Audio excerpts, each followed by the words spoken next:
Hi, people. So this is the fifth episode. Yeah. This episode is an English episode because we want to be more inclusive and we talk about Black community. We talk about all of the Black community, English and French. Like I said, my name is Karim. One of the hosts of this podcast, Afro-Québécois, and my host, Tammy. yeah. And today, we have a comer. Speak. Lisa Stanislaus, and I'm the program manager at the Côte-Neige Black Community Association. Okay. Mm-hmm. What does that mean? What? Can you explain a little bit more about your work a little bit before we get into the subject? Just into the subject, yes. Well, the Côte-Neige Black Community Association, we've been around for 50 years. We celebrated last year. And it was one of the first of many sort of sub communities that branched off into NDG and Little Burgundy 50 years ago and then dissipated over time. Mm-hmm. And it was a place where Canadian, like newly arrived Caribbean, people from Caribbean descent can come and feel connected with one another, find resources, have sort of places to feel comfortable in a place mm-hmm. where there was not too many people that look like them mm-hmm. or spoke the same language as them. Most of the Caribbean at that time that came through were English-speaking Caribbeans. So then being in Quebec, in Montreal, predominantly French, it was very tough to navigate some of the... We still have some of that today, but back then it was even a lot more intense to get the services and things that you needed in terms of like getting connected, knowing where to find your resources for like housing, for food, for financial support, things like that. Most of the parents came, or I would say my parents came mm-hmm. as aides or help in the homes mm-hmm. Mm-hmm. and then brought up their families or working or eventually ventured in the servitude, so working in the hospitals mm-hmm. and things like that. So that type of nature. So just building from the ground up to be where we are today. So with CDMBCA there, at the time it was Michael Gittins who was the president or the director of the org, and they had things like basketball for the youth and fashion shows for the moms and the children, and they would have track meets. So we celebrated our 50th, and there were so many different artifacts and different things that we saw. Some girls from here that are like of age or like almost seniors, and they were in the track meet, and I remember meeting Ben Johnson and just collaborating, getting the Black community to rally and be together. And all of this was sort of on the back of like that incident with I wouldn't call it an incident, but a mm-hmm. stand at with Sir George Williams. Oh, in Concordia, right? Yeah, Concordia, mm-hmm. So in 1969. So then having that political statement and that stand sort of made these micro sort of communities. For people that don't know, what happened? So... because we got to say, True. Yeah, well, at the time, there were, the full details, I always have pieces of it. Please cut it off, it's no good. I don't want to... The main gist of it, there were students that were of African descent mm-hmm. or Caribbean descent that were in the school, and they were held in one of the rooms and was told that, to the public, that they were being sort of, I wouldn't say terrorists, but sort of causing ruckus inside the room and caused a fire. But it was really, they were just making a stand for having equal rights, being marked and graded properly mm-hmm. and being seen as students and not by their color or their race or anything like that. So there was a lot of development from that. And it was not a pretty day, but it was a day to begin the fight on mm-hmm. anti-racism within Montreal and to really have our feet on the ground and start moving in to be solid, to united. To be united in the plight of just making sure that we are okay and we're able to attain the things that we need to attain without having our race, color, language, and be the reasons why we weren't able to do things. They have a nice documentary about it. Yes, please watch the documentary. Yeah. I did not give full justice to that. But it's just important to know, Yes. There's just something that I didn't know, and I feel like it's mostly because I'm French. Mm-hmm. And when you're French, you can you're oblivious with the English history, you know, Yes, unless you're in contact with Anglophones, you know. Yes. Anglophones will tell you, oh, this has happened, you know, this is what happened back in the days. But if you're French, like, the only thing, French people, like, the community will speak about will be Asian. And even the Asians, what they did to report to the Quebecer society is forgotten, you know. So every black community that came and like gave something to the community and support, it's always forgotten. So it's always nice to have that reminder, you know. Yeah. So, and in video, you know what I'm saying? The subject today is about solidarity. We want to know, how do you feel? Do you feel like the black community, we'll start with the English community, is a united community? Yeah. Why? Is because in the French community, usually you hear some stuff about, we're not like this community, we don't stand together, we don't do things right. But from my own perspective, I can see that we're united and we love each other, but just in a different way, you know, because we've been enslaved, so we cannot do it like in front of everybody. So I guess this is something that stays in the mind, you know. So I was wondering, like, what's your opinion about that? Well, being solidarity, it's not specific to a language or to a race or it's like in human nature, like you care for each other, right? And if you have that sort of, in lack of a better word, how do I say it, that encompasses other people, you will care for your neighbor. And your neighbor will care for the other, which is then the community, and therefore it sort of branches off. But if you have this sort of mentality or groups that are just for the gain and monetary gain, or for just the limelight or political gain, there's not much of, there's, like you say, the crabs in the barrel type of effect. So there's one hand where people sometimes are on the outskirts, they're watching, and they would say, oh, it's the crabs in the barrel, and nobody's trying to get on each other, and, you know, and no one wants to help each other. And like you said, other communities will come in and you'll see they'll live in the same house and attain finances and build together until they're in a better space to move up, branch out on their own, and maybe do that for other newcomers from that particular country or for other people around them, where when the light shines, sometimes within our community, it looks like, well, everybody's trying to do their own thing and not being there to help each other. But again, as I mentioned, there are people on the outskirts that see that, but there are people that are doing the work on the inside. And I think aligning yourself with those people, or volunteering, or being involved in some aspect, you'll be able to see the work that's being done. But it's so micro sometimes that you can't tell that there is solidarity amongst us. And for example, the French and the English, like we're speaking now, and there's spaces that I've been in throughout the year, last year as well, where the conversation is what affects French Black Canadians and what affects English-speaking Black Canadians. It's the same thing. And there are people moving in spaces, working together to change some of that, but you can't sit on the outskirts and say, oh, well, this is what's happening, without actually putting your foot in and adding or being the substance to it, right? So there's that. And you know, I work with all different age classes or whatever, so generations. So you'll have like, you know, parents, and then you have grandparents who talk about how it used to be before, and it's always the same kind of conversation. Well, things are not like things are not like there used to be. We have to evolve and move forward in a way, and collaborations and things like that help to push the envelope, helps to push our agenda or whatever we need to get done. Whether it's political, community, whether it's awareness of the culture, we have to work together. Doing it by yourselves, it doesn't work. So I don't know if that... Well, that's some pretty heavy knowledge. Let's drop the bomb, you know? Yeah. What do you think, Tammy? I'm going to speak in French, because... It's okay. No problem, go. Mais je trouve que la solidarité est quand même à différents niveaux, là. Parce que, mettons, justement, comme elle a dit, il y a comme le niveau micro qu'on voit moins, justement, mais pourtant, il y a des choses qui se passent.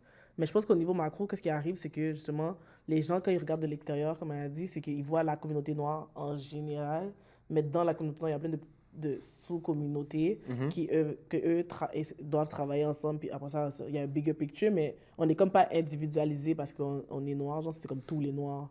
Donc, tous les noirs ont la même mentalité, admettons, mais même après ça, entre nous, c'est ça, les H, ils ont comme une mentalité, après ça, Jamaicans, Grenadians, bref, everybody.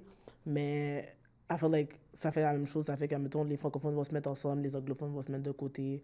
Like me as a person, like being francophone, every time I want to go to something like black healing or black putting something for the community as black person, it's always anglophone. Oh yeah. Yeah. Wow. And I was like, we need that more in the French space. I see. I could maybe because we're on top of the black and on top of the language, we need a lot of spiritual and healing places. I'm sorry. The pressure's on.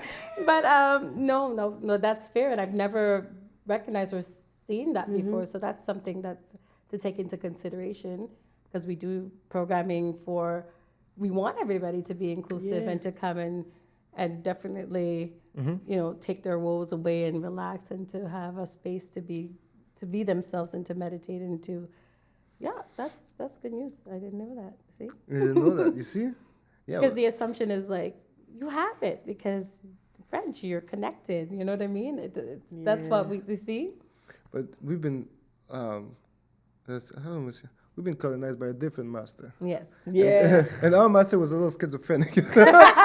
So he wanted us to be exactly like him, you know what I'm saying? And master of the English was different, you know? Yeah, true. He had a different way. So now when we have like interactions, we could see, sometimes you'll see more openness in the English communities. You know? Okay. You'll see, like from our perspective, English communities are more open. Yeah. Wow. You see? Because that's why in the Caribbean there's the Rastafari, you know? Yes. Some culture evolved from that openness. Yes. Let's be like another example. We're in Canada. Quebec exists because English people let them live, you know?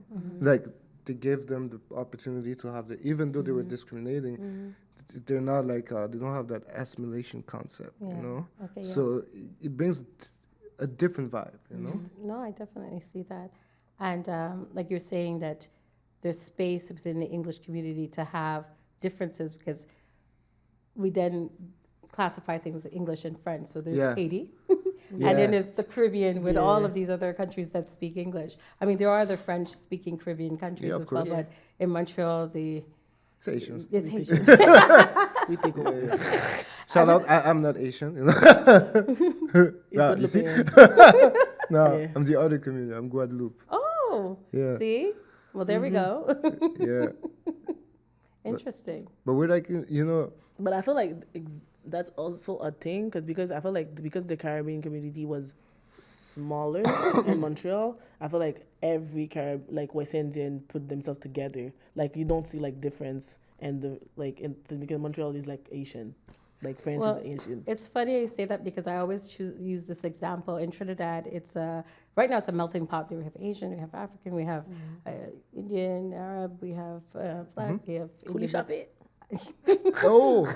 But ideally we have Indian and Black, and they're against each other in Trinidad. But when they get here, it's like, oh shit! It's only a little bit. Hey buddy, I see you. You know what I mean? So because you're just you're a handful in, you know what I mean? So that's interesting. It's true. Yeah. It's true. I was really, like, when I moved in Guadeloupe for a bit, I was really, like, surprised how, like, the person in Guadeloupe could be racist about it with another person. Colorism, classism, yeah. Like, with another person from another Caribbean country, but I was like, but I'm from Montreal. For me, like, the black person from the Caribbean is my brother. Yeah. But here, like, you guys are not brothers? Like, exactly. Like, this is weird, But it's a different concept. So, we're all minority in the, the system doesn't take the difference between. Exactly. You'll see a difference because you speak English and I speak French. Yes. Yeah. So now you'll have, like, another tool of discrimination, but, like, without talking, they don't see difference between us. They don't see the difference. It's all the same. And sometimes I don't think people get that unless they're put in a situation where they were treated differently. And then they understand now it's not, you have your education, you know this, you know the law, you know different things. But first glance, those things, you're not saying those things. It's not written on your head. It's not written, like, by the way, these are my credentials, you know what I mean? They see you as who you are and you're black. That's it. Doesn't matter where you're from. This is true. And to continue on that solidarity, how do you, well, as an English speaker speaking, how do you see the solidarity between the French community and English, the black community?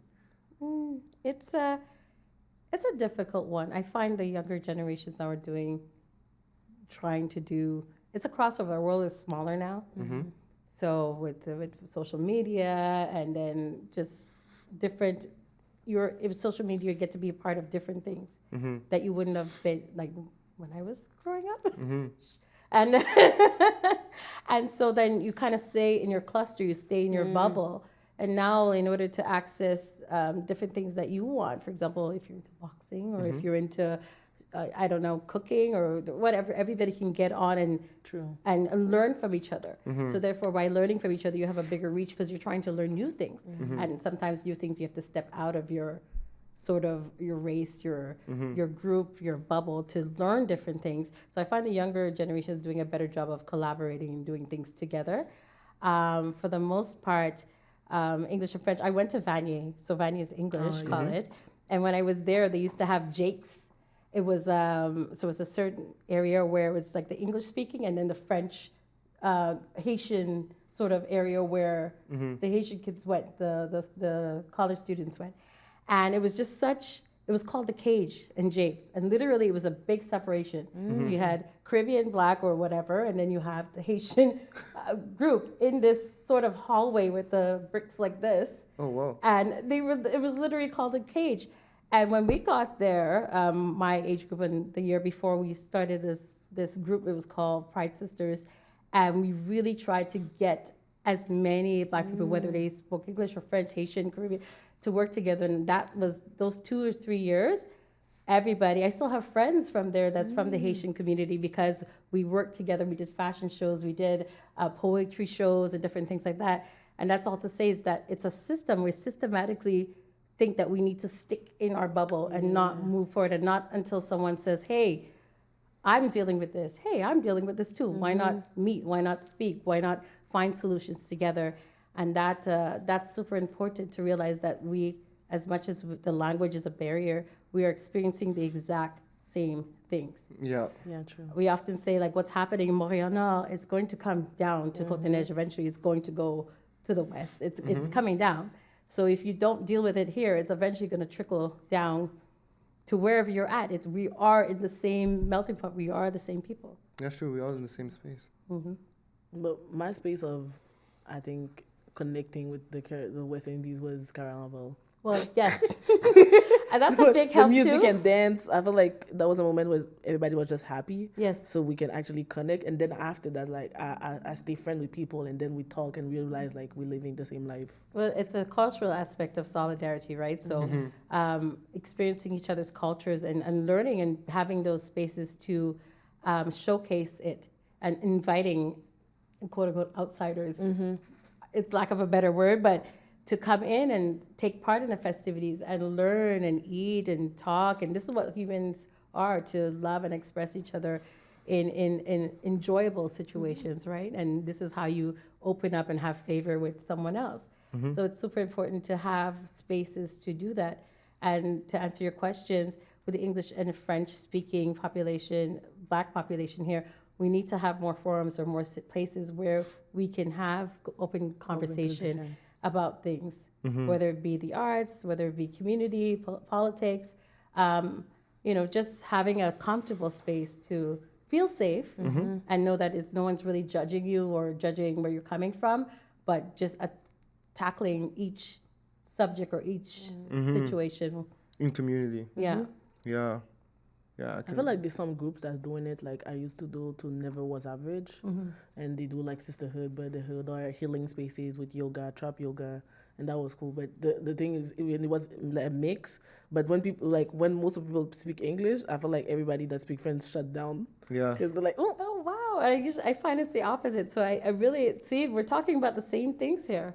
We are talking about the same things, and knowing that, I guess leaving here today will be more open to changing that. That's super important. Yeah, and don't get me wrong, there are organizations that are doing that, and there are certain key people in the community that want to bridge the gap between English and French. So, you know, get involved, like find a way to be part of it, because again, any problem that one side, I would say, is having, it's eventually going to be the same thing for us. We have to solve issues together. Yeah. The young man who came from Toronto, I can't remember his name, but he was in Laval. The police detained him, and he went back to Toronto. And when then? When was it? I was looking at it. It was because the CR. Oh my goodness, I have the name there. But the Red Coalition, they're the ones. Sorry about that. The Red Coalition are the ones that supporting his. He was on CTV, and he's explaining that he left from Toronto, came to celebrate his job, and he was sort of harassed by the police there. Is it a case that the Black Coalition on the carry? Yeah, the Red Coalition. Yeah.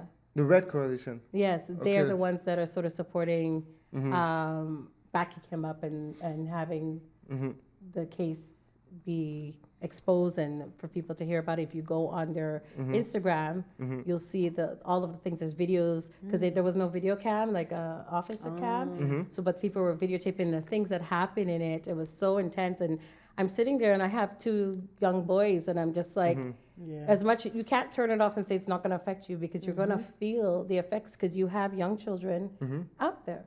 And the difference between this young man, he was from Toronto, he only spoke English. Oh, okay, as fuck. So it got really intense. I would say to go take a look at that. But it's just an example of a foreigner. So someone that's not from, not when I say foreigner, from our province, came here to celebrate his promotion for his job. He did not speak English. He was Black. He was profiled. And it turned out to be serious. They were tasing him. There's different things that happen, And it's now not just English or French Black. It's a Black problem. That's what I'm trying to point out, that you know what I mean? And we have visitors to Montreal all the time, to Quebec all the time, vacationers, like it could have been anybody, you know, but we're not solving the problems within, so. Yeah, it's a Black problem. It's a Black problem. It's not a language problem or a race problem. I mean, it is a race problem, sorry. It's not a language problem, you know, so. Man, let's say also that the language problem, not the language will get the problem worse, you know? Yes. You're Black and you don't speak French, you're fucked, you know? It was sad, you know, because he was very traumatized, and he ended up with bruises, and he's like, I never want to come to Montreal again. I'm like, oh my God, Montreal's such a nice place, That's you know? But his experience was so intense, and it's just sad. Wow. This is sad. I didn't hear about that. Non, moi non plus. Toi, Tammy? Moi, c'est quoi que ça? La même question que. C'était quoi la question déjà? Comment tu vois la solidarité entre les communautés noires anglophones et francophones? T'as pas suivi? Wow! No, That's funny. it was really interesting. She lost the question because it was a lot of layers, but mais c'est ça, parce que moi, le fait que je vais dans les healing spaces with like Anglophone people, I feel like I'm already doing that work a little bit, and also like I'm comme je suis les Black Healing Center. Mais c'est ça, I feel like we need that in the French community, but maybe like also on doit pas créer notre propre affaire, on doit peut-être s'inspirer et collaborer justement avec ceux qui existent déjà dans le monde anglophone, puis justement essayer de les créer dans le monde francophone. Par contre, qu'est-ce que moi je trouve qui est des fois difficile, c'est que, like I said, I feel like the anglophone community is more open with mental health, with all those subjects que les francophones. Black people. I feel like, because every time I go on the other side. We keep saying that, like we're on the other side. You have to cross the city. I feel good. I'm like, ooh, yeah, like that's what I need. Like my Asian, I need y'all to, you know. Tammy. So do you think the work needs to be done maybe within the community itself, like advocating for mental health and for sure. to exploring those avenues and getting moms to do it and getting youth to do it and getting teens to to partake in it so that it becomes part of their culture. Because it has to be cultivated, right? Yeah, it is. And getting them from a young age to partake in that type of activities would be something, maybe a youth sort of, what you would call it, like a youth gathering for mental health, or like you know, you that said, cross both sides, the other sides across the border. You know what I mean? Like advocating in that way that we have programs or sort of projects that include everyone. Because I think when we promote, it's like it's right here. But now that we are connected, I'll be like, hey, we're doing this, and you can do the same too, and just sort of being in a space where you can share information and that everybody can partake and make it accessible too, because I think also that's another thing, right? Yeah, I think mental health is not something that's really like. Mental health is not, the services to improve your mental health is not accessible. But I think there's a lot of things that we can do that can improve your mental health, like small things, like group discussions. We don't no disrespect on this sur le psychologue who did 10 years, but group discussion, saved my life, like but connecting with humans, like feeling a sense of belonging and community. This is like the basic thing that the human needs in general, I think, especially for people that comes from community that's everybody's together. I think it's really healing, and it's not only. Like, I know it's we're talking about black communities, but there's other communities that do healing, because I feel like when they come to North America, they realize how much, like, the community is hurt. So they do a lot of healings. I know the North African communities are starting their thing. I know the Filipinos, they have the thing also. The thing. I like the thing. Yeah, they have their thing, their own thing. Right? The thing, Yeah. Shout out à Centre Capois, Centre Binotna, Shout out à eux. So that's two organizations that started really for mental health within their community, North African and Filipino. Yeah. And I feel like it's like there's this vibe, the minorities want to heal. They don't want to be hurt anymore. They don't want to, because we've been fighting for so long, It's true. But I feel also like the thing is, most Asians don't speak English. It's not true. There's a lot of Asians that goes to the States. Yeah, they have a lot of family. Yeah, but I'm looking here. You looking here? Okay. You think No, so? yo, nigga. Yo, I live in the east side, okay? You think so? Yeah, because, like, it's not, like... He's like, yes.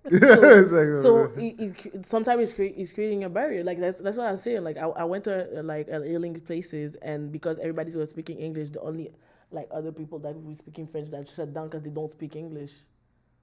So they had like, they were like, oh, nobody was gonna understand what I'm saying anyway. So, the space is not working. So we need people also that can like translate and maybe, because the anglophone from La Salle too don't speak French at all. Yeah, I know.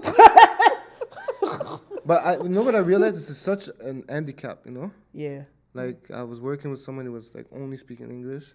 And if you work with someone that only speaks French, it's such an handicap.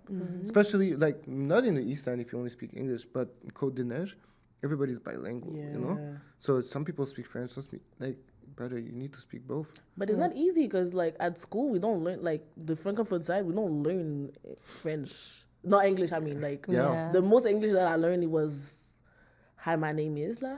Like, I had to do the work by myself. And then also when you speak to people that are bilingual, they're gonna shut you off. They're gonna they switch. They're gonna I'm gonna switch to in French. It's okay. Don't speak English in my ear. It sounds weird.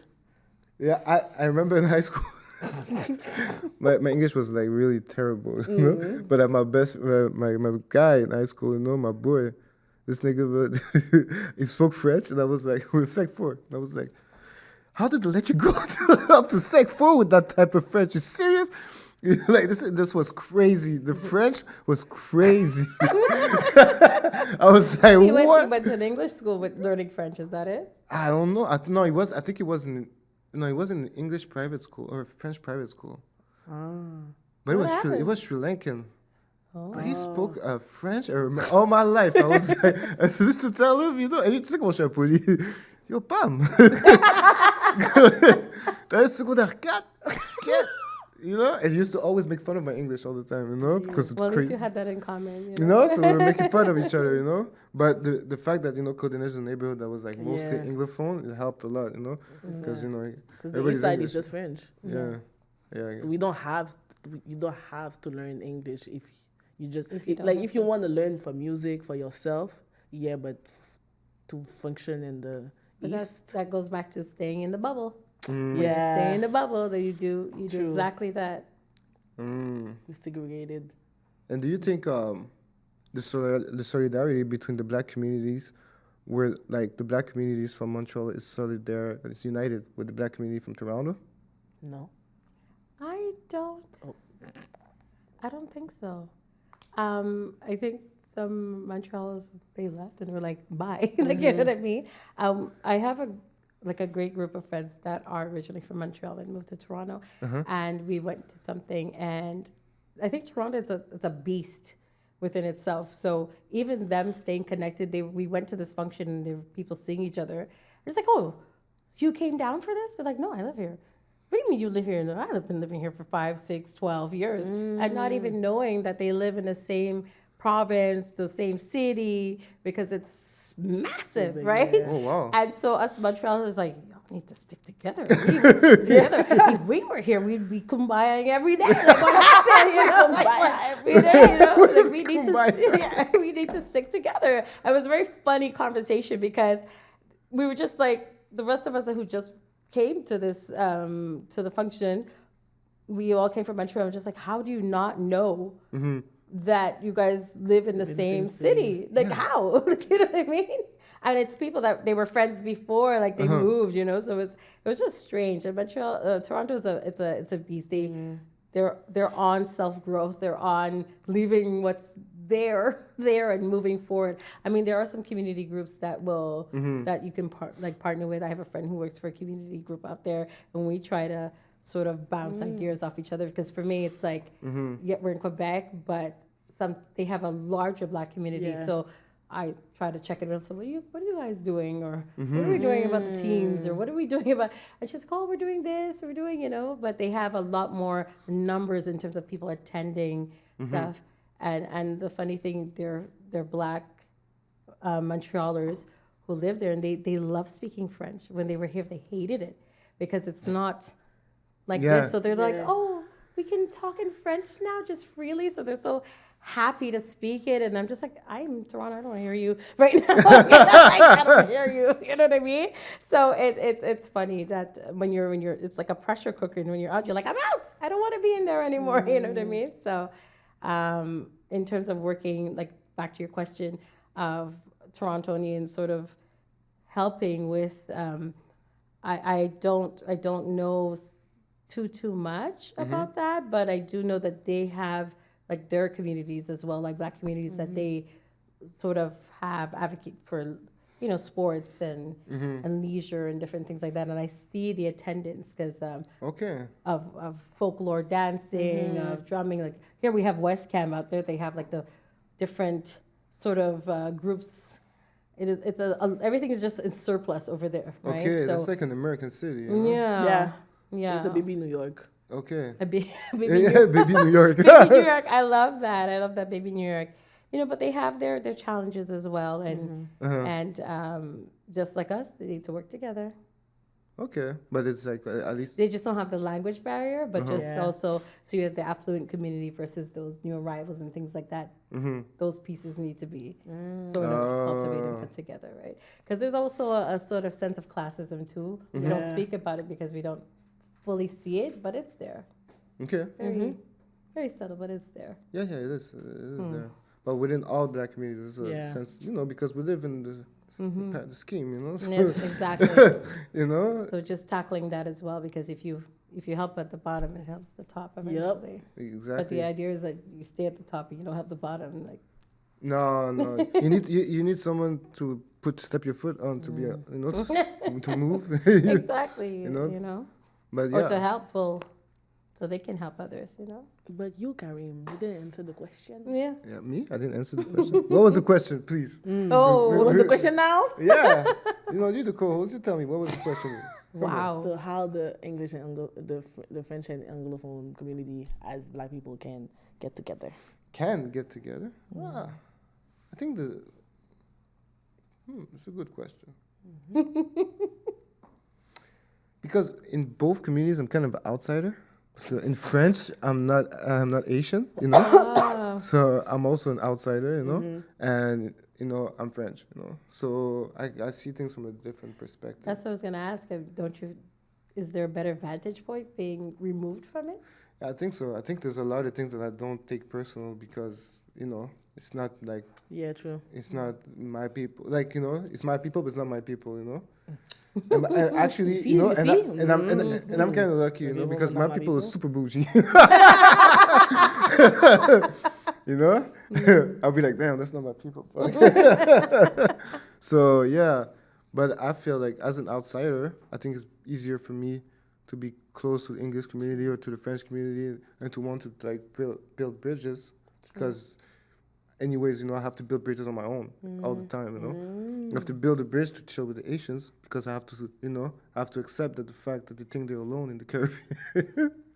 You know, I have to accept that fact. But I need to learn because at the end of the day, you know, when they're singing the flag, you know, I feel patriotic too. I'm like, okay, that's my people, you know. They made it, you know, 200 years, you know, they kill everybody. So, you know, I'm there with you guys, you know. And when, you know, I'm with the English community, it was mostly in the neighborhood that I realized, like, you know, we go to a barbershop, it's a Jamaican guy. So I go to another barbershop, it's a guy from Grenade, you know. But we all move in the same way. Yes. You know? Well, I don't understand quite patois, but I understand your vibe. I can feel your energy, and I feel like your energy is my energy from home, you know? So for me, we're all the same. Yeah. Now, in everything that's like politics and how to work together as organization, that's different because it gets money involved. And when there's money involved, this is the problem, you know? Because if you go get money from certain government, yeah, I realized, like, being in between, the English communities will get money for the federal, and the other community will get money, but from the provincial, you know? Yeah. So it's a different mentality, like I said, you know? The federal has a different mentality of giving fundings for organization. And the provincial have another mentality. It's a little bit more coercive, but it's just a different mindset, you know? And to be able to have those, like, to build bridges between those two, I think it's like what we spoke, we're going to have to look how to be self-supporting yourself. Yes. Because to build a community, like, not to build a community, just to build bridges within community, we don't need that money, you know? We need the right partnership with the people, you know? Me, you talk about Toronto. I want to know about Toronto. I would love to connect with Toronto because I got kids that do boxing. Probably we can make a trip. I know Ontario used to have good boxers, you know? Yeah. You know, so I think it's mostly like this, you know? You come in on the podcast, like doing those small things, for me, it's actually building bridges, you know?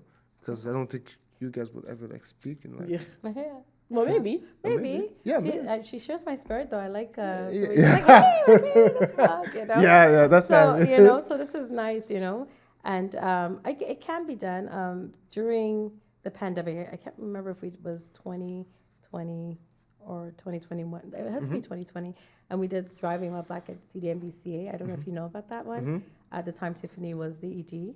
And we had English-speaking from the West Island meet up with their cars. And Mariana... And when those cars, when they came through, wow, Montreal had some sweet cars.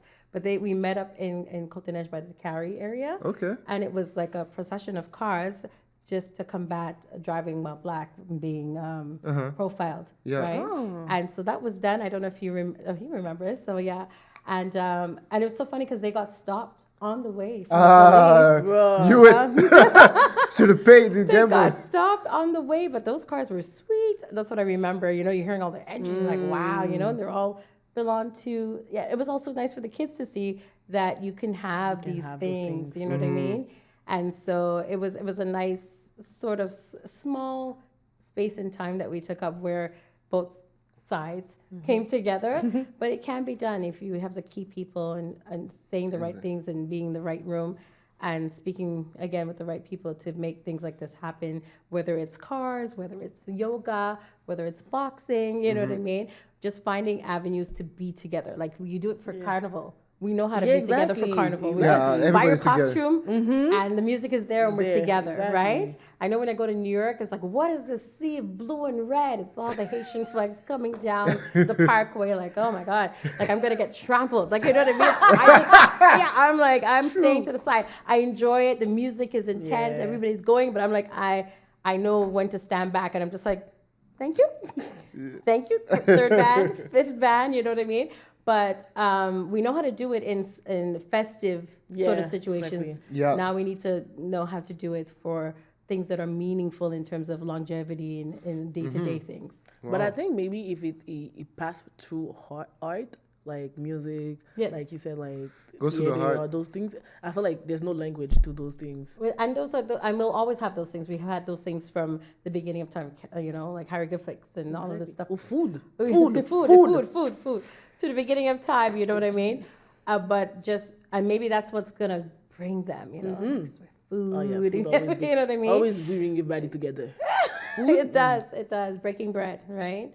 And so just making a conscious decision when I plan something or something's happening, hey, why not invite this other group from this area and things like that. And I think we're slowly moving towards sort of partnerships. Even within our org, we're doing a lot of partnerships now because sometimes you run into a situation where everything's happening on the same day, the same, maybe similar event, or maybe it's a different event, but had there been a partnership or sort of like a knowing of what's happening, we could have either worked together on one thing and then move on to the other, or have it on different days, and things like that happen, unfortunately, because we're all trying to push stuff out there. But if we are working together, like for example, if we have the space, we don't mind partnering with someone that needs to do an event, and if we have a program, we don't mind maybe someone bringing in donations, and that doesn't necessarily have to be money. It could be for youth programming, snacks, like, you know what I mean? We've done that before, where we're able to partner in sometimes it's big or sometimes it's small, but just the effort and building those small, tiny bridges to then, you know, for bigger things, we're able to have that rapport and that history, you know? The small bridges, we start small and it keeps on growing, you know? True. People don't forget, Yeah, you know? History forgets, but people don't.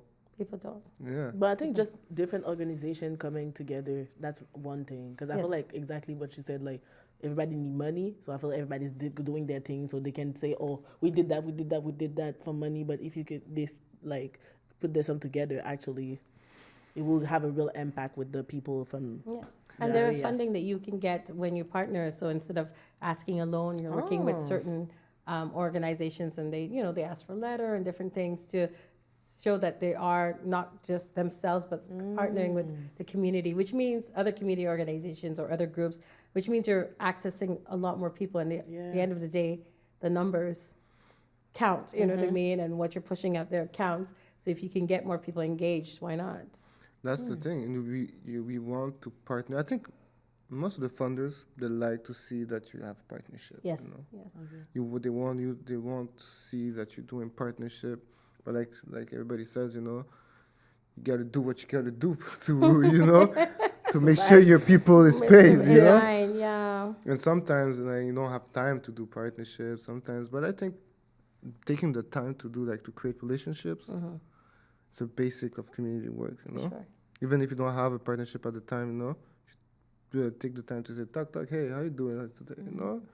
It's just the basic of community work, and then it goes together with the communities, you know, with the people, Yes. you know. It's like how we met. You came in, you're like, oh, I have Philo-Boxe, I have this idea. It's always been at the back of my mind, it's something I want to do with you, but we didn't have the funding or the space or sort of the reach to collaborate. But your daughter was in our camp, and then here I am today. So, you know, it builds, you know. Grooming, you know. But I always call him the president because he always go to every organization. Yeah, but I did admire that because you're like, I'm showing up, and that's what I like about you. You're like, you're present. You're like, I'm not gonna give you a call. I'm not emailing you. I'm sure, except for the conversation we had about this today. I won't talk about that. They didn't say nothing. He didn't say nothing. You didn't say it was like that. He was not forthcoming with the information. It's my way of, being, I'm just, you know what I'm saying? I should be more forthcoming with that, you know? Mais je pense aussi quelque chose, des fois, qui porte un frein à la communauté aussi et l'unition. C'est même au niveau, c'est toujours le capitalisme. Parce que, même, admettons, une chose, admettons, comme quand je te disais, mais parce qu'on avait cette conversation, puis moi, je te disais, je trouve que les gens ont le crab mentality, puis là, tu étais comme, non, t'as mis comme moi, je suis à l'extérieur, I see that you're united, mais toi, tu le vois pas parce que t'es dedans, genre. Mais c'est, admettons, souvent, les gens disaient, there's a barbershop, and there's another barbershop, like, en face. Puis c'est comme, why you have to do, like, en face, genre, ça aurait pu, là, vous donnez de la compétition à la place que vous auriez pu, admettons, ouvrir un plus grand barbershop, and everybody, mais tout le monde veut de l'argent, tout le monde veut son propre business, like, everybody want to be the boss. Yes. So that come also, like, to diviser.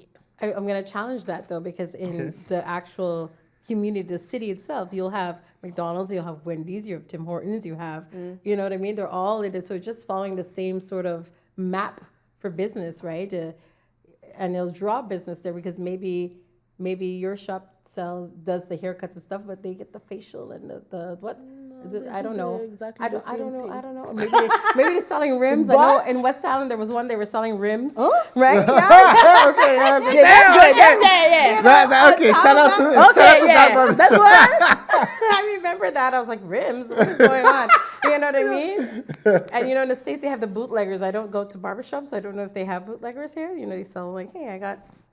Yeah, they do. They do. I don't know. Even in the beauty shop. As much as you're saying that, the competition is across from each other, but I think it's something commendable to see that someone's opening up a business of likeness and the same color as you and maybe giving hope and sort of, because when people do this, yes, it's for the money, but also it's a legacy. It's something that they're teaching, if they have children, nieces, or whatever, that they can attain this type of attain a business, a location. We're not doing it no offense to people who are cutting hair in their basements or in the car or in their home, but also taking that next step, a business plan, funding, money towards keeping up a business and an enterprise and how that works. There's examples and a teaching moment in that as well.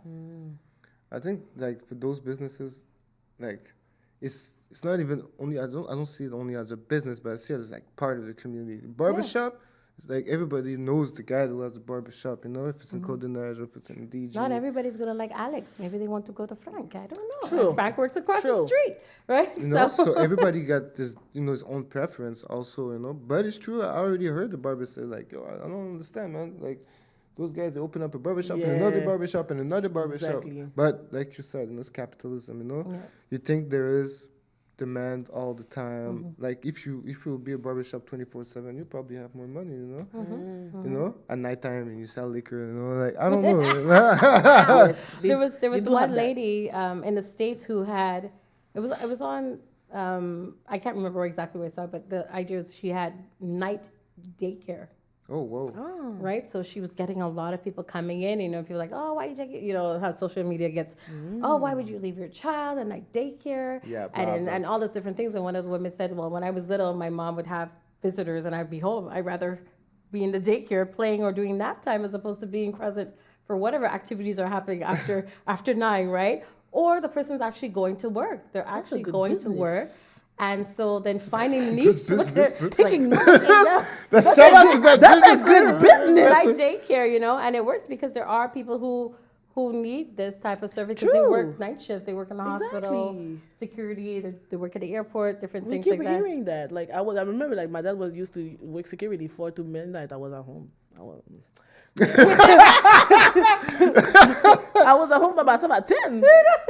Cooking and, doing everything at that's homework. Really good that to have that actually. So, even for preventing gang members or things because they have a space to be. Whatever. Yeah, because there's the space, because there's a lot of kids that are left alone. And the space is nice. But I just think that's American. In American, they can turn anything out of a business. And I don't think in Canada you can do that. You can do that. Because, us we're a little more... the laws. A little bit of law. Canada, United States, you want to turn this? The CPE.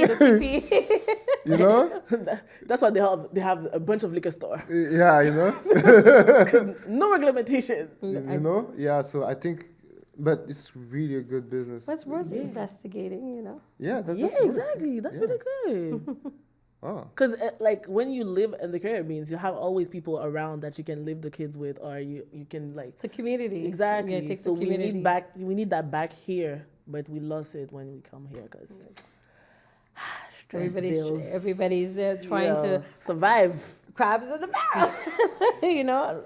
This is so true. We're trying to survive. You survive. And we're trying to rebuild the community, but we cannot rebuild it exactly because we live, in Canada. We're living in it while we're trying to build it. Exactly. Yes. So we got to create bonds, But you go to school, at work, finish late. I got a daughter, like my mom picking her up. It's crazy, you know. And I realized, we lose the first thing we lose is like The foundation of community, which is Exactly. super important. And we have community, but not in the sense of where it's like personal community, where it's like you have help with the children, you have help with homework, you have help, go over.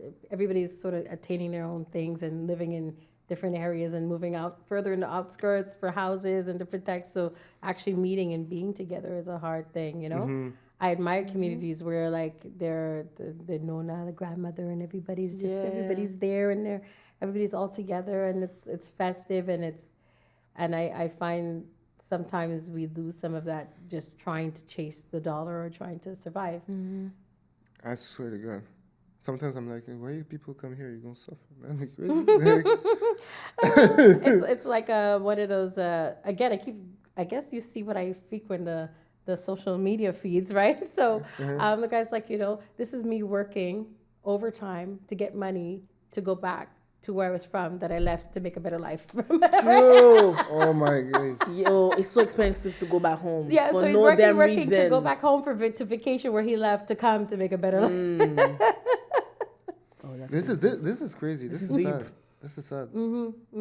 Because I think there's a shift. Also with 2020, there's a shift in how people are thinking their lives should be. You know what I mean? Work balance, having just balance within their life, their mental health, their freedoms to do the things that they love versus the things that they have to do. There's a lot of things shifting in where people want to be. Because that time was scary. It was a very scary time. Indeed. It was a very scary time for finances, your family, if you're going to still be around, you know what I mean? And what are you leaving back? And is this going to happen again? So where do you want to be the next time we're not calling that, but where do you want to be if something like that happens again? You know what I mean? And most of the countries that was like less hardcore about it was like countries in the where it was hot, and even it's crazy. Back home they were like, they make a tea that killed that shit. I had my mom make the tea 3 days. Finished. Oh my goodness, that's funny to say. And during that time too, for me, it was more like people be like, oh, I learned how to make like cinnamon rolls, and I learned how to paint. I learned to do this, and I'm doing that, and I'm like, I have 3 children at home. Like, we didn't learn anything, okay? We are trying to survive, okay? There's homework, there is Zooms, there is logins. It was insanity. Yeah, true. It was insanity. It was like, be on at 10:10. The next one needs to be at 10:20. We have one laptop between us. Okay, you get an iPad, you get an iPad. Oh, your iPad's not working. She's in a meeting. Like, it was bananas. I'm like, it's nice that you got to learn different things. So we realized that, when you talk, I realized that society is, I wouldn't say like that, not a sickness, but society is sick in the motherfucker, Because even though it got shut off and some people like had the freedom to reflect on their life, because I think as humans we need a purpose, Even though they still try to put the madness inside your house, Like the Zoom, they want to put the madness in your house. But leave your madness. I had one friend, she was like, we will no longer be participating in the Zooms. I'm very sorry, but it cannot happen. We will do homework. You could send us by email, but we will no longer be participating in these Zoom meetings. The teacher was like, what? And she's like, no, I'm not doing it. Like, we will no longer be It's not working to us. It's not working in our house. It's just creating bad aura. Like, no. Bad energy, Exactly. Wow. We don't need it. Wow, yeah. That's tough. Me, I was lucky because my daughter was still in kindergarten, not in kindergarten, daycare. Okay, yes. So So she she- just They stayed were home. open. No, but it was open. Yeah. Daycare Oh, was Yeah, open. daycare was open. Yeah. Oh, yeah. Yeah, Yeah. for the essentials. Oh, okay. It is true. It's the schools that wasn't open. Yes. But the daycare were open. So they're like, Mommy, what are we going to do? I had like charts and all these different things. Like I was like ABCs. Okay, you do timetables. And I'm tired. Wow, you became a teacher. I'm tired. You're tired. You're the teacher. You're the Yeah. mom. You're making supper. And lunch, you give them to go. You have to make lunch. You know what I mean? So for different people, it was, it depends on where you were. And then there's people that were alone and they were Yeah. depressed. And that was a hard thing. You're allowed one visitor Also. because, True. you have your family. There's like 3 of them living in one home and you're by yourself. You can't go to have Thanksgiving or whatever you do as a family. That was a hard part. Not seeing my mom and just like drive-by wavings. And I think we forgot about all these things. No, right? no, it's trauma. Nobody wants to talk about that. Nobody wants to address talk. that. Nobody wants to No. address that. For us, we pivoted for CDMVCA. We pivoted and we called the family. We were still working. We had food banks happening at the time. We were delivering about 300 plus food wow. bags to across Montreal. We had a bit of funding for that, and they were delivered. So there were the Salle, the Sheen. There were some in Longueuil. We connected with Sun Youth for West Island. Montreal. It was an amazing thing, and we also went online and we started calling families like, do your kids have sports? Do they have a back where they can play in the balcony? Do they sports equipment? I meant to say, or if they need for the seniors, if they need access to medication, or just for figuring out what the needs were, so that we can pivot and adjust to what the needs were of the community at the time. So in that sense, community really, as much as we couldn't be together, we tried to be together for the essential things. And there was a lot of needs. Crisis always make people go. Well, this is it, like, right? Like even the family when they like my aunt have big my mom, but if somebody died, everybody's calling. It's so Or everybody's sick. It's like, oh no, okay, she was sick. I need to call her back. It's true. And it's everybody true. come back together again. We I'm often say that a lot. It's like, we can't keep meeting at these places. So funerals, weddings. But, if everybody already got married, then it's like, it's just funerals. And just like, we can't just keep meeting like this. I know, love, and then everybody moves on. You know what I mean? It's sad. We're guilty. We're all guilty of it. Because life gets so crazy, Yeah, you exactly. don't have time to we don't make time. We don't make it because we do have the time, but we don't make time. Don't make time. But there's not enough time. But sometimes you're exhausted. Thank you. Also, There's not enough time. just mentally exhausted. And there's a certain exhaustion that comes with the community work. I'm going to Yeah. point True. that out as well. Not just, and there was a group that we, it was last year we were part of this group. So it was different groups. It was WIBCA, myself from CDMVCA, from Black Theater Workshop. There was a young lady that held these meetings. So some of the communities, it was at the same time, not all the communities would be able to do it, but it was a Black community sort of support after COVID, and just talking about how things are changing, what everyone's doing, and how we feel about it and moving forward. And the funniest one that we had, I usually do March break. So I was in an Uber going to do something for the kids, and we're having this meeting, and we're talking about how Black History Month, how we're feeling during this. Everybody's just exhausted because that 1 month you're just Running. running to do things, events for Black History Month. And at the end, everybody's just like, it's exhausted, So that was a funny thing that we were all feeling the same way. And with that meeting, I noticed with CDMBCA, we started partnering. So it became a little more subdued. Okay, nice. So, okay, we'll sponsor maybe tickets to go to this place. You guys visit here. You can use our space. And just being more like the thought process, being more smart about doing things, because you end up stretching yourself thin for that 1 month.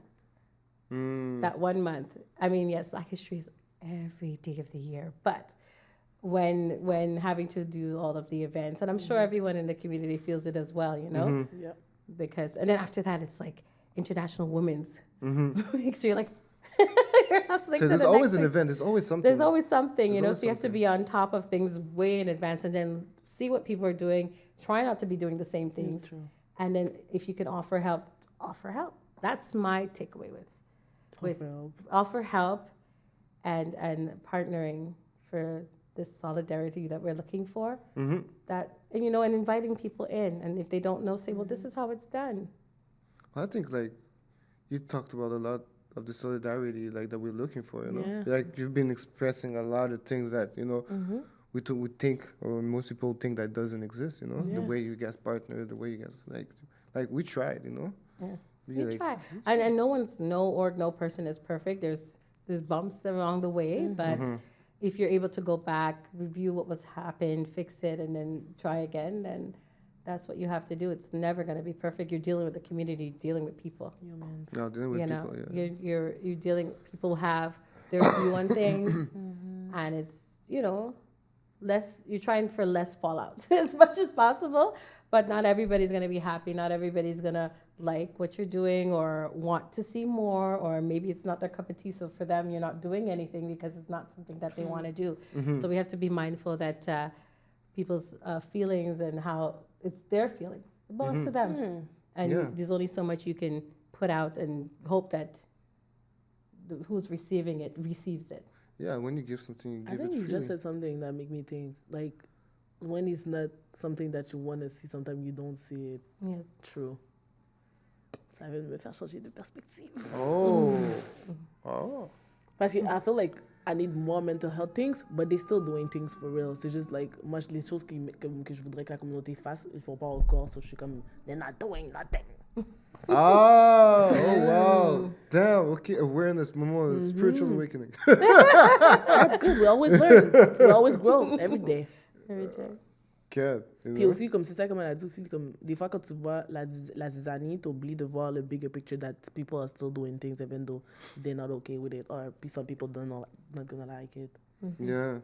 It's good. You know, when humans, we try, like, even me, you know, it's easier to look at the bad thing than to look at the good thing. True. Exactly. One bad thing can fuck up 4 good things. You yo. know? It's so true. We remember the bad things.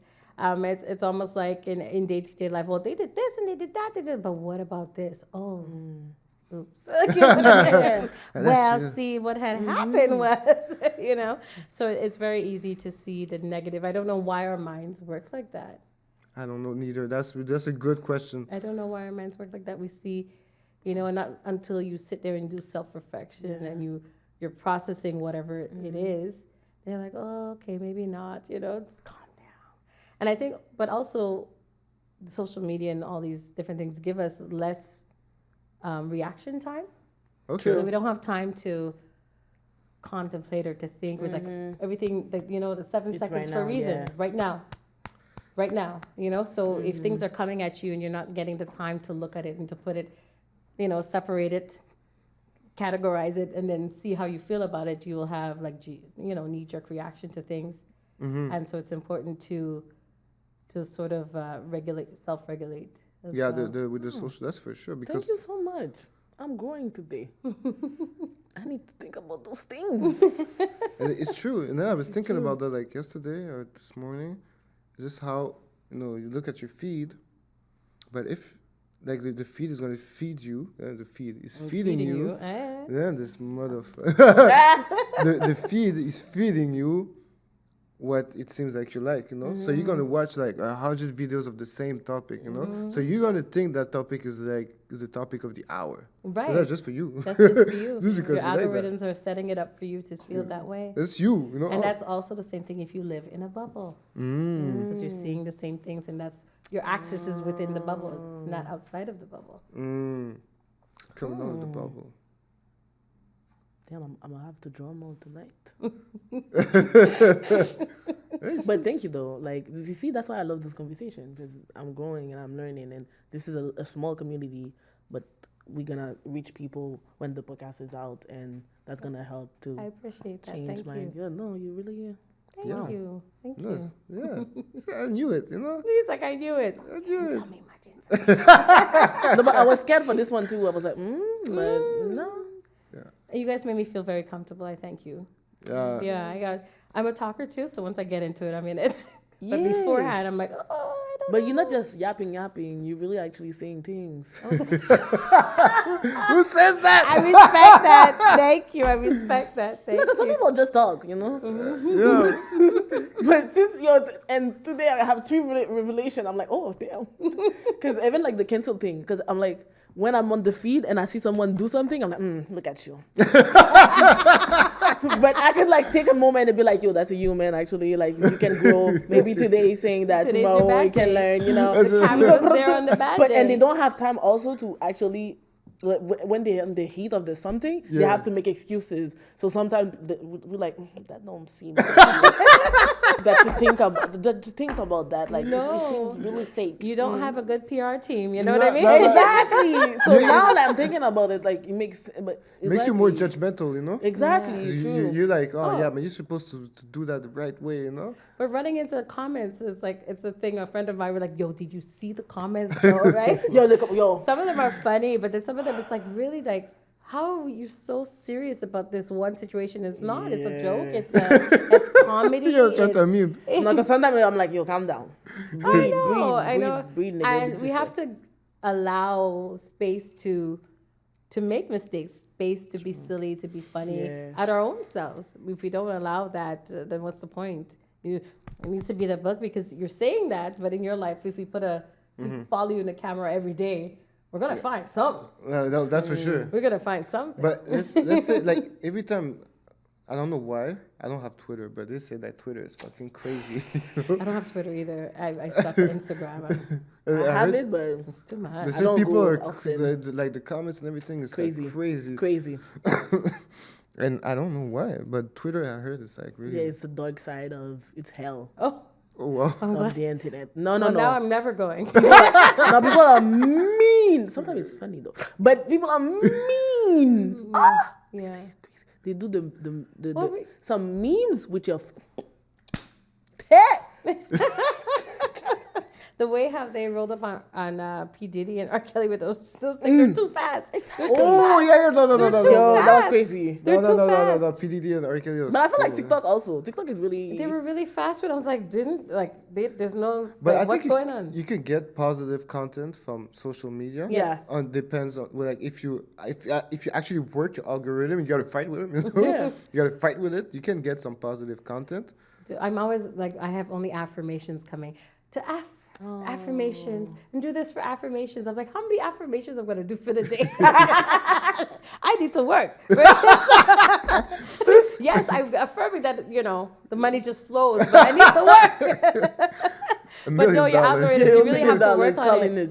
You really have to work on it, and actually pressing the button says, I don't like this. You know what I mean? Mm-hmm. Yeah. Yeah. But I like to see humans sometimes on social media. Like when I don't have the representation here, at least I like social media give me the sometimes like when plus size wasn't en vogue. When the inclusivity of plus size wasn't like I had social media at least to go to and be like, oh my god, she look like me, she have a fupa, I'm a human being, it's okay.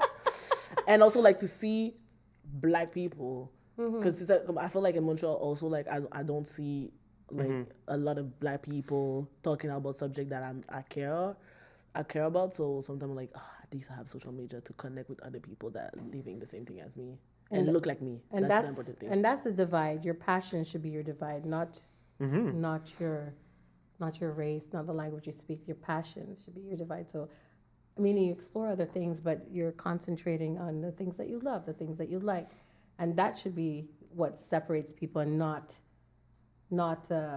race or language, because you and I may love the same song or the same artist or the same meal, you know what I mean? But and then you learn as people have access outside of the bubble. Yeah. They learn and they grow and you bring it back. Oh, you see, that's why we need those space, to elevate our minds. You have to bring it back though. Yeah.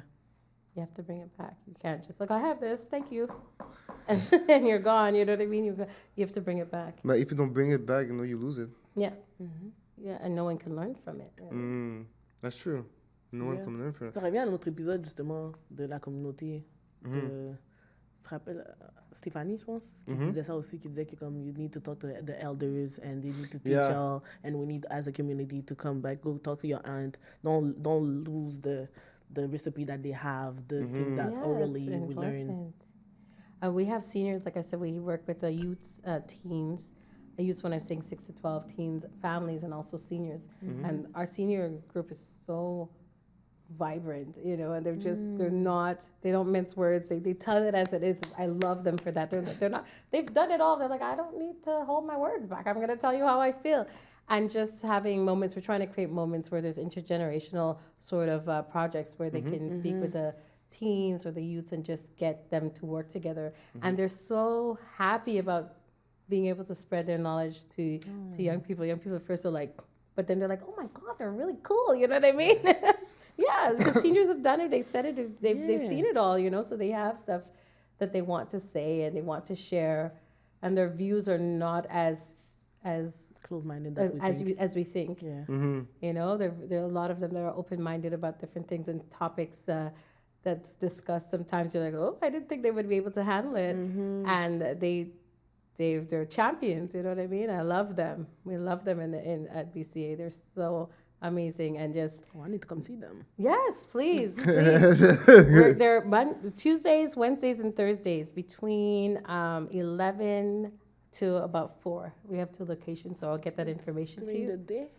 Yeah, during the day. But we are trying to do some projects where it's intergenerational, so then there'll be spaces for them to share what they're doing to the public. So those will be better times to come and see them. But they're vibrant and they have that love. Yeah. That old type of love. That nurturing, hey honey, hi sweetie, how are you? That type of caring. I think that we're lacking. Yeah. You know, because we're so busy just busting about. The kids are in activities. They need to go to school. They need to finish homework. You have to do this. If you don't have children, you're busy sort of like just staying on top of what's happening in your life, and social media has you going in different ways and avenues as well. And so just having that maternal or / wisdom is so important as well. I think it's so super important because that's like, you know, they have the time. They're not stressed by life anymore. You know. Do you have? I'm sorry. Do you have men also? Yeah, the senior, within the senior group, yes. Oh, they do bingo. They're doing swimming this year. They started doing swimming, so that was because Caribbean people, seniors and swimming, they tend to not go together. Maybe correct me if I'm wrong, but there's about 12 to 15 of them that are in the pool. And I'm so proud of them. I was like, I'm so excited, you know, because we don't ever see Black people in the water. You know what I mean? Now we're teaching our children, yes, you need to learn how to swim and stuff like back in the 80s and 90s. It's terrible. You know, right now they're doing the swimming classes. My kids, they know how to swim. Their mom can't swim. We swim in shallow water. We don't swim in deep water. But my children, they could swim. And I made sure of it because it's always something that I wish. I'm trying to learn. I was learning before pandemic, but then pandemic hit, no pools. But seeing the seniors, the point is seeing the seniors in the pool and they're happy and some of them are apprehensive. They're like, no. And then they get in and they're like, oh, this is fun. Like, oh, and it's exercise too. You ever exercise in the pool? Oh, no, but it's tough. That's the best workout. That kills you after you're like, abs. Not really, but abs. But, you know, so just having them exposed to different things. They're going apple picking next week. Oh, that's just apples. Videos. Beautiful apples. Yes. Apples. We cannot talk about that after. So, you know. C'est comme ça. And I'm sure they would definitely have a lesson on solidarity because they've had to do it. Yeah. And they had to do it not the social media way, not the modern way, but the old-fashioned pick up the phone. Let's get together. Let's rally. Let's be here. Let's do this together. They had to do the footwork. They had to leave the footprints. So that's something to circle back to. Yeah, I think it's an important part of like the growth. You know, having like the seniors. Yeah, it's a full circle. It's a full circle. Yeah. They have knowledge. You know, they have everything. Everything you think you did, they did it. But I'm happy that you're saying they are open and people like the young kids didn't think they were open. Yeah. So that's cool also to have like elders that you can go talk to. Yes. Because I'm scared of my parents. And I think the group provides that that safe space for them to speak and to have what they're thinking not be shunned on, and also to have an open conversation about it and trusting your space, having the people to support you. And what happened is they would come out before the pandemic, but after the isolation was a lot for them. Okay, yeah. So now they don't miss any time to be together, you know, because they've lost fellow friends during the pandemic and things like that. So just, you know, them making an effort to be out there and to be exposed and to be together. And I admire that for them. Our younger generation, they've lost something in connectivity because they weren't with people. Their developmental sort of skills that they were supposed to have while in school, whether different stages, whether it's puberty or just, you know, preteens or even younger ones who are supposed to have social sort of cues and things, they don't understand it because they weren't allowed to have our social sort of norms. They didn't have it. So now you're seeing, like, you know, activities are out there, like, I want my phone. Like, they prefer to be more this kind of reclusive type of, instead of getting out there. You have a few that are out there. And I think they had that fighting spirit before, right? But those that are looking for something, and then the pandemic hit, it was like, it's sort of lost. And then the parents are stressed, so the parents are not giving support. Our community needs healing. Yeah. At the end of the day, our community needs healing. So before we could even go into solidarity, we need to heal. You need to heal, because then your ambitions, the things you want, may not come from a pure place. They need to heal because they need to know that. Imagine you have parents that are working and they're leaving you. You're here, the pandemic. You're scared. You're not meeting with your friends. Different things are happening. There's a lot of missed things that we had when we were younger. Yeah. Even the telephone, I feel like it's blocking people. The telephone? Oh, yeah, Even for sure. before the pandemic, I felt like the technology also blocking people. Yeah. I used to go outside. Right? On my way here, Knock on the door. this young man, he's a teenager and he's coming from school, and he's literally like this crossing the street. His head is down, his hood is on, and he's crossing the street. He may have looked to see if it was green briefly and crossed the street, and I'm thinking, so many people do this, and they can't even tell what's coming their way. If there's an accident or something happens at the intersection, no one can tell what's happening because he did not lift his head. And I was at the red light. I was in shock because he was so into it. And I'm like, I'm looking to see if he ever lifts his head. For like 2 pavement blocks, he did not. He crossed the entire street like that. And I'm like, somebody needs to say something to these kids. They could get hurt. Like, that's my instinct. Your community, you're always worrying about the children, the youth around you. And I'm like, this is crazy. But you know what? I think I'm going to challenge the idea that it's like, I know it feels like it's bad, but maybe it's not. Maybe it's just the change, you know? Because I think we're going to figure it out, you know, because it was TV. People would stay in TV all day long like that, you know? There's people that would stay home and watch TV, others that will go outside. Then we get, like, it's just the evolution of things. And I think as humans, we tend, like, I know how it feels. Before we need to be, because we sound like old people, you know? Before, we used to go in the street, we used to meet. Quand même te couper parce que même à l'école, dans les études, genre, c'est montré qu'ils don't have social skills anymore. Comme même, ils viennent demander de l'aide pour apprendre à rentrer en relation. Je veux juste te dire, pour même des gens comme nous, on a des problèmes à rentrer en relation, là. Oui, mais parce que nous, on fait partie de la technologie aussi. Non, on est avant la technologie, on ne savait pas. Mais on a évolué avec. Et on a créé, on s'est transformé avec. What I say is like, even before technology, like human beings, us, society, we're making awful choices, you know? True. Yes. Awful ass choices. Il y avait pas de technologie quand il y avait segregation.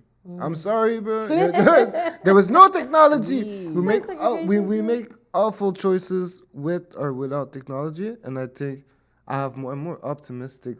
I know everybody's tripping. It's like, oh my God, it's new. They can't control, because the real problem is we can't control it, but we need it. It's like, what are we going to say? We're going to do, okay, no more phones? You know you can't do that. No. Well, for me, but we for need me, bricks. Well, this is it. Bricks? And on top of Bricks, comme bricks, you need To bricks. break the phone? Non.